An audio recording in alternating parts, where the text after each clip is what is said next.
Good morning mga kabahay. So nandito tayo ngayon, Sunday today, and meron tayong tripping dito sa rancho. So we have one unit left. This is 14 million pesos. Then later on, puntahan natin yung 10.3 at saka yung 12.5 million dito sa may rancho. So aside from dun sa mga tatlong units na yun around that price, marami pa tayo ditong around 16, 17, 18, 19 million. So let me know lang kung ano po yung mas preferred mo na price range or budget. So ito po, pasukin lang natin ano. So nandiyan lang si buyer. So pag nasa taas na siya tayo pumasok. Pero na-videohan ko na to 4 days ago mga kabahay. Kung gusto niyo ng full video, meron naman tayo.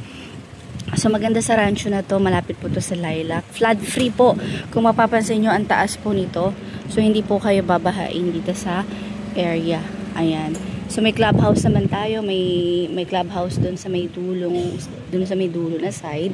Tapos guarded subdivision naman tayo. Dalawa yung guard dito sa magkabilaan. So we have Mari School din, malapit tayo sa Mari School.